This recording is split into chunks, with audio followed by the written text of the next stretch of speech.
अस्सलाम वालेकुम grade 10 students.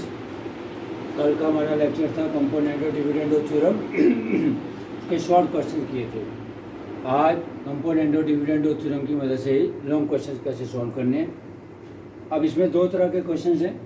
एक वो है जिसमें एम या एक्स या वाई या जी की वैल्यू दी होती है, उसको दो हिस्सों में ब्रेक करते हैं पहले और उसके बाद कंपोनेंट और डिविडेंड लगाते हैं। और दूसरे हिस्से में आपने डायरेक्ट कंपोनेंट और डिविडेंड लगाना होता है।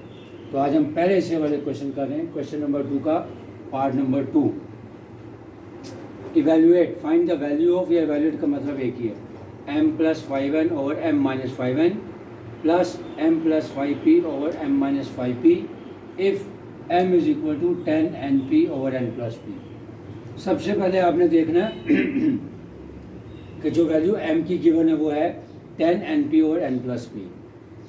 यहाँ से पता लगेगा जिस चीज़ की वैल्यू फाइंड करनी है तो उसमें 5n ऐड हो रहा है, 5n लेस हो रहा है, इसी तरह 5p ऐड हो रहा है, 5p लेस हो रहा है। तो सबसे पहले तो 10 के ऐसे फैक्टर्स बनाने हैं जिसमें 5 आता हो। तो 10 के फैक्टर्स बना लिए, 2 multiplied by 5 np is equal over n plus p। अब इस कंपोनेंट और डिविडेंडो को अप्लाई करने के लिए हमने ये देखना है कि m के नीचे 5n चाहिए, लिहाजा इसको दो हिस्सों में स्प्लिट कर लेंगे। m के नीचे यहाँ से मैंने 5n ले आया, तो इसका मतलब बाकी कितना बच गया, 2p over n plus p right side पे रह गया। सिमिलरली यहाँ पे मुझे 5p चाहिए, ऊपर भी और नीचे भी, लिहाजा इसमें से m ओवर 5p इधर नीचे आ गया, बाकी रह गया 2n over n plus p। यानी सबसे पहले m में जो वैल्यूज दी थी उसके ऐसे फैक्टर्स बनाए जिसमें हमें कंपोनेंट और डिविडेंडो को जो चीज़ चाहिए वो ढूंढेंगे। 10 के फैक्टर्स 2 और 5 बना लिए। अब जिस चीज़ की वैल्यू फाइंड करनी है उसके मुताबिक पहले हिस्से में हमें 5n नीचे चाहिए और दूसरे हिस्से में हमें 5p नीचे चाहिए। उसी तरह पहले हिस्से में 5n नीचे उतार लिया और दूसरे हिस्से में 5p नीचे उतार लिया। अब कंपोनेंट और डिविडेंडो अप्लाई करेंगे और बाकी सारा प्रोसेस आगे चलेगा। अप्लाइंग कंपोनेंट और dividendo theorem, m plus 5n over m minus 5n। अब यहाँ पे आपने एक चीज़ और याद रखनी है, जो चीज़ की वैल्यू फाइंड करनी है उसको देखना है आपने। अगर ऊपर प्लस है नीचे माइनस तो यहाँ ऊपर प्लस नीचे माइनस करेंगे। अगर ऊपर माइनस होगा नीचे प्लस होगा तो फिर ऊपर माइनस करेंगे नीचे प्लस करेंगे। Similarly 2p plus n plus p आ गया, divided by 2p minus n plus p, यानी एंटीस्टेंट में कॉन्सिक्वेंट को ऐड किया और एंटीस्टेंट से ही कॉन्सिक्वेंट को लेस कर दिया। अब इसको ब्रैकेट्स ओपन कर लें, 2p plus n plus p over 2p minus n minus p, sign change हो गए। अब इसको सिंपलेस्ट फॉर्म में लाए, 3p plus n over p minus n, और इसको मार्क कर देंगे इक्वेशन नंबर 1 है। सिमिलरली कंपोनेंट और डिविडेंड इधर भी लगाएंगे, m plus 5p over m minus 5p is equal to 2n plus n plus p over 2n minus n plus p। Brackets को सिंप्लीफाई किया, उसके बाद ये आंसर आ गया 3n plus p over n minus p। ये हमारी equation number 2 हो जाएगी। 1 और 2 देने का मकसद सिर्फ ये है कि इन दोनों के नाम अब हमने रख दिए। ये क्वेश्चन नंबर 1 का आंसर होगा और ये 2 का।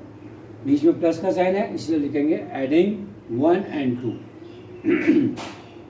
तो ये वाला आंसर उठा लिया, 3p plus n over p minus n plus 3n plus p over n minus p। अब एलसीएम लेकर इसको सॉल्व करेंगे। एक बात और याद रखनी कि आपको पता है कि ये p माइनस है और ये n माइनस p है। अगर यहाँ से माइनस साइन कॉमन कर लेंगे तो n माइनस पी की बजाय वो भी p माइनस n बन जाएगा। इस तरह के सवाल आपको 9th में भी कई दफ़ा करवाए। तो अब माइनस कॉमन कर लिया, अभी होगा 3p plus n over p minus n, और ये माइनस प्लस माइनस हो गया 3n plus p over p minus n। अब क्योंकि डिनोमिनेटर सेम हो गया लिहाजा एक दफ़ा लिखा जाएगा और न्यूमरेटर्स को ऐड करना है या सब्ट्रैक्ट करना है वो कर लेंगे। तो p माइनस n एक दफ़ा लिखा गया, 3p plus n minus 3n plus p, brackets को ओपन किया, 3p plus n minus 3n minus p, यानी 2p माइनस 2n, फिर 2 कॉमन कर लिया, p माइनस n और p माइनस n कैंसिल हो गया, 2 आंसर आ गया। अब आते हैं पार्ट नंबर 4। अब पार्ट नंबर 4 में क्या है, इसमें m की वैल्यू दी थी, इसमें x की वैल्यू दी हुई है 3yz over y minus z। और इवेल्यूएट क्या करना है, इवेल्यूएट हमने करना है x minus 3y over x plus 3y, फिर minus x plus 3z over x minus 3z।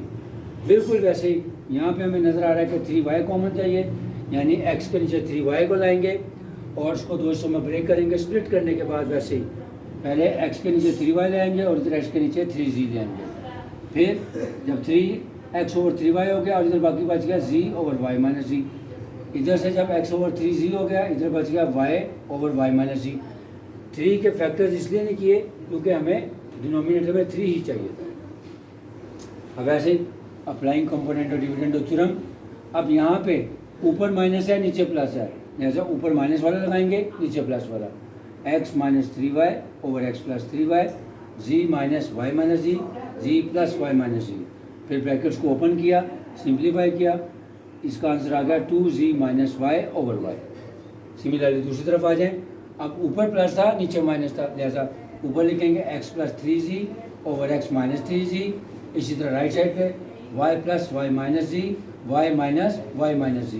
Brackets को ओपन किया, सिंप्लीफाई किया, इसका आंसर आ गया 2y माइनस जी ओवर जी।